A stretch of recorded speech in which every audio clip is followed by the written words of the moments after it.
Hello and welcome to another episode of Stoked on Spokes. In today's video, we're going to be looking back at this year, which kind of was a crazy year. I mean, I don't need to tell everyone that because everyone had a crazy year, but there was a lot of good things that happened this year that I would like to remember for 2020.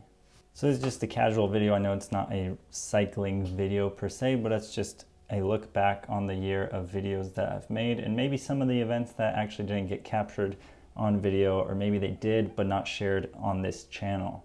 I think the start of the year is really marked with the purchase of the van. We bought the 2019 Ford Transit and with no experience whatsoever took on this van conversion with the help of blogs and YouTube videos, and we made it happen. It took us about 5 months. And strangely enough, now we are deciding to sell it. I know it sounds kind of strange. Why would you build a van and then sell it? But when we were building it, we didn't really build it out with a kid in mind. And as we move forward down the year, well, we found out we were having a kid. We were pregnant. This was planned, obviously, but the van plan just came a little sooner than this plan. That's the way it goes. Sometimes it's bittersweet to sell it, but I think it'll set us up financially in a better place to get a home and to build sort of a home with a family. Down the line, we will get another van and set it up for the 3 of us, or maybe 4, I don't know. A bunch of the videos at the beginning of the year were winter bike commuting. I had a lot of fun doing that. I wish I could still do that.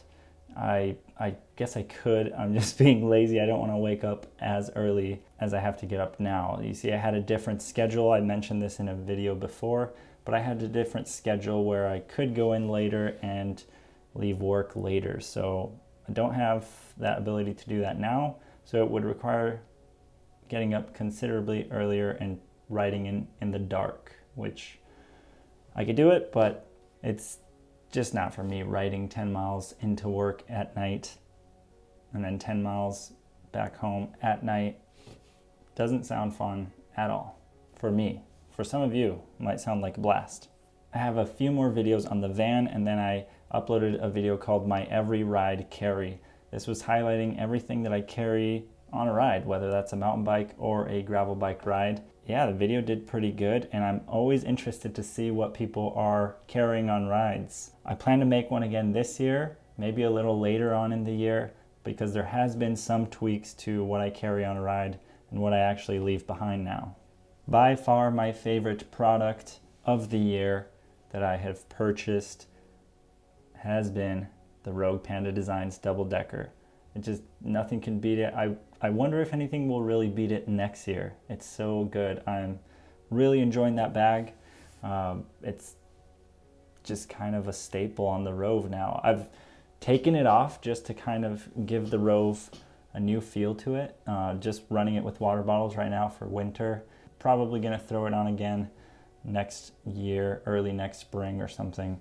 But I also wanna try out a Rogue Panda Designs half frame bag. Maybe that will work for me just as well.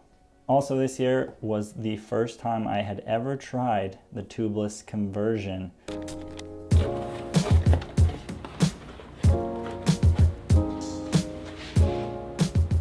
Today's the day. And every comment was right. Every comment was telling me to do it, and they always say, why are you running tubes? Well, I ended up doing it on the Rove, and then I converted both Karate Monkeys, so now there's actually 0 tubes in the household, unless you count the spares that I still take on rides. I also got a great opportunity to work with P&W Components. Of course, they sent out the P&W Pine and the loam lever for the Kona Rove. They then hooked it up with a loam lever for the Karate Monkey because I love the loam lever so much. And yeah, no regrets there. Super thankful to have them work with the channel to get some product for review in. So thanks again, P&W. I had my first experience bleeding brakes this year, which went surprisingly well. I thought it was going to be more of a messy process, but did it on the Karate Monkey just fine. I have to bleed the brakes on the Rove this winter, so I think it's one of those things that the more reps you get in, the better, or not better, but just the more fluid it feels. No pun intended there. coming into summer, I got the chance to ride with my good buddy Eric and his dad in Marquette. Riding with Eric is always a blast. We rode together in the bikepacking trip 2 years ago to Utah, and even though this was just a day in Marquette with him and his dad Todd, which Todd is a super nice guy and also super fun to hang out with, I mean, it was just great. They are way too fast for me, so if anything, that just told me to prepare next time I ride with them, to push myself a little harder. Sometimes it's easy to get complacent when you're riding alone. You don't have anyone to gauge speed with, and I don't know. Do any of you guys ride alone, and how do you not get complacent with speed?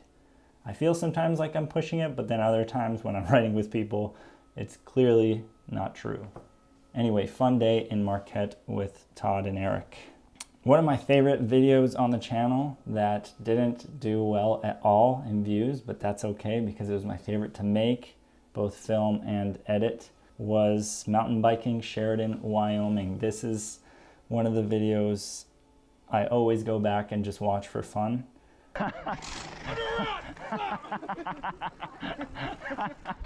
I think I know why it didn't do so well with the analytics, and it is because it's not relatable to many people that aren't my friends, but me and my friends loved making that video and love watching it. I think it's riding with your friends is, again, just like I mentioned with Eric, it's just a blast. The more time I can get riding with friends, I think the happier I am.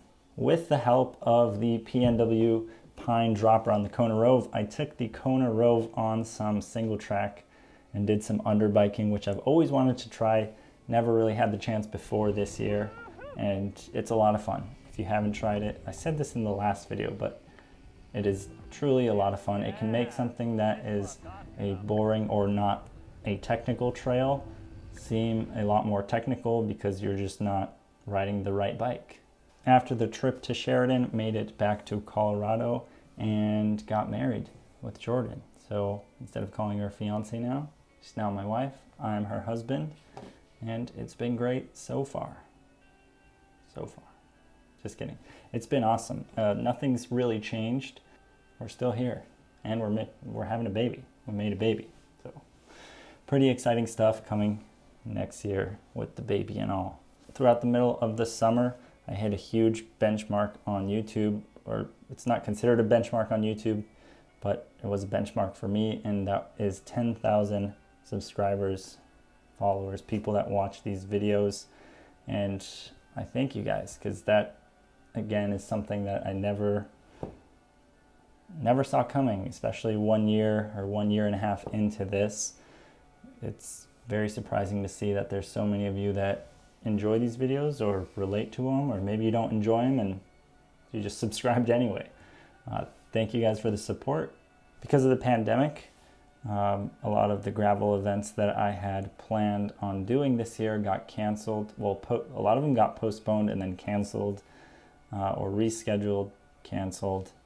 So I ended up just doing the Howard Hundo, which I made a video on. It wasn't a gravel event really, but it was just a big ride, just because I couldn't do any gravel events. Hopefully next year those events can actually happen. I'm not the biggest racer when it comes to bikes. I mostly focus on just riding casually and for fun with friends, but a lot of the times that's what I see in these gravel events is just a fun time. Sure, people go and race them and try to place. Every time I'm going to a gravel event, I'm just looking to have a good time and to ride with people. This year I also talked about the Surly Karate Monkey and why it is the best right now for this price point that I can afford. Do-it-all bike. Of course, it doesn't do everything perfectly, but it does so many things so well. If you're into gravel riding and you want to explore mountain biking, but don't want to shed out a bunch of cash for a full suspension or even a nicer hardtail, look at the Karate Monkey. Once you start getting that bug for mountain biking, you're surely gonna upgrade or do whatever you need to do, but the Karate Monkey is a great starting point. that's one of the things that I would like to talk about as well, is just mountain biking. I have really, the bug is in me, and I don't know why, but it's just a lot of fun, especially when you find yourself getting better at riding things that you necessarily wouldn't have ridden before. I say this a lot in my videos, but I'm not the best mountain biker, but just learning and progressing is awesome, and I like to document that. Hopefully some of you can relate to this, not being good, but putting in some time and effort to get better. And of course got the chance to partner up with Burley Trailers because they sent me out the Burley Nomad, which is awesome, has been awesome for taking out trash and doing errands around the house. Hopefully going to be working with them in the future too, when our little one is of age and can actually ride in a bicycle trailer. So that was it. I am very excited for this new year. I mean, everyone knows the negative things that happened this year. These were just a few of the positive things that happened, and this is just on this channel. There's a lot of things that happen in my personal life that aren't really shown on the channel because they're not about bikes, but that have been very, very positive. And there's a lot of positive things coming to the channel. Selling the van is kind of helping us get there. So stick around if you want to see that for next year, and subscribe. And until then, remember to stay stoked on spokes. Please be recording.